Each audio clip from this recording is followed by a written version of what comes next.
అంటే ఏదో రకంగా మేము దాని మీద బురద చల్లాలి అనే ఉద్దేశంతో మాట్లాడుతున్నారు తప్పించి అందులో ఏమైనా వాస్తవాలు ఉన్నాయా? ఈరోజు ఆఖరికి మెడికల్ కాలేజీలకి ఇవ్వాల్సిన సొమ్ముని కూడా కొన్ని సందర్భాల్లో వీళ్ళు వేరే వాటికి కూడా ఉపయోగించుకునే పరిస్థితి కూడా కనిపించింది.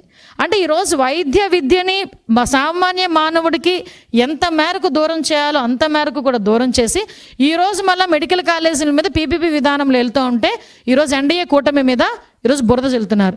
ఈరోజు ఒకటే మేము మాట్లాడుతున్నామండి, ఈరోజు వైద్య విద్య అన్నది ప్రతి ఒక్క పేదవాడికి కూడా అందాలి అని ఉద్దేశం.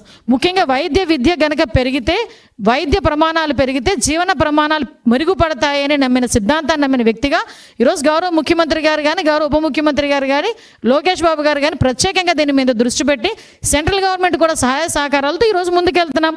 దీన్ని కూడా ఒక్కసారి ఆలోచన చేసుకుంటే దీన్ని కూడా డైజెస్ట్ చేసుకోలేని పరిస్థితిలో ఈరోజు జగన్మోహన్ రెడ్డి ఉండి దీని మీద బురద చల్లడానికి ప్రయత్నం చేస్తున్నారు.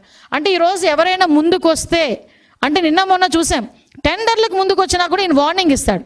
అంటే మీరు ఎవరు టెండర్లో పార్టిసిపేట్ చేయొద్దు అంటాడు, వచ్చిన వాళ్ళని బెదిరిస్తున్నారు.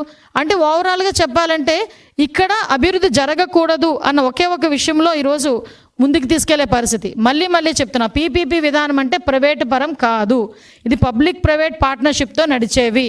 దీంట్లో మొత్తం ఆపరేషన్స్ అన్నీ కూడా గవర్నమెంటే చేసుకుంటుంది. కేవలం కన్స్ట్రక్షన్, ఇన్ఫ్రాస్ట్రక్చర్ డెవలప్మెంట్ అక్కడ అందులోని ఆపరేషన్స్ అంటే ఆపరేషన్స్ వేరు. అంటే అందులో ఉన్న ఫ్యాకల్టీస్ వాళ్ళ తాలూకు జీతభత్యాలు వీటికి సంబంధించి అంటే ఓవరాల్గా 33 years తర్వాత కూడా గవర్నమెంట్ హ్యాండ్ ఓవర్ చేసుకునే బిల్డింగ్స్ అవి, గవర్నమెంట్ హ్యాండ్ ఓవర్ చేసుకునే కాలేజెస్ అవి. కాబట్టి దీంట్లో చాలా క్లియర్గా జీరో ప్రాఫిట్ సేవాభావంతో ఇవన్నీ కూడా నిర్వహించబడుతున్నాయండి. వీటిలోని కూడా ఎన్టీఆర్ వైద్య సేవ ఏదైతే ఉందో అది కూడా కొనసాగించబడుతుంది. ఇప్పుడు కూడా మేము అన్నీ కూడా పీపీపీ మోడల్లోని యాక్చువల్గా ఈ వైద్యాన్ని ప్రజలకు దగ్గర చేయాలని మేము ఆరాటపడుతున్నాం. మీ అందరికీ తెలుసు టీడీపీ ఏంటంటే ఒక తెల్ల కోటికి ప్రాధాన్యత ఇస్తాం, అదే వైసీపీ అయితే నల్ల నోటికి ప్రాధాన్యత ఇచ్చే పరిస్థితి. కాబట్టే వాళ్ళ పరిస్థితులు అలా ఉన్నాయి. ఈరోజు మేము చేస్తున్న పనికి ప్రజల నుంచి మద్దతు లభించేసరికి దాన్ని ఎలాగ తిప్పికొట్టాలనే ఉద్దేశంతో లేని కొన్ని కుట్రలు కుతంత్రాలు కూడా అనేకమైన చేయటం అనేది కూడా మీ అందరికీ కూడా తెలిసిందే. దయచేసి ఇలాంటి కుట్రలు కుతంత్రాలు చేయకుండా ఒక్కటే కోరుకుంటున్నానండి, వీలైతే మీకు కూడా ఒకటి అప్పీల్ పెడుతున్నా, ప్రజలకు కూడా చెప్తున్నా, మేము ఈరోజు ప్రజలకు జవాబుదారీ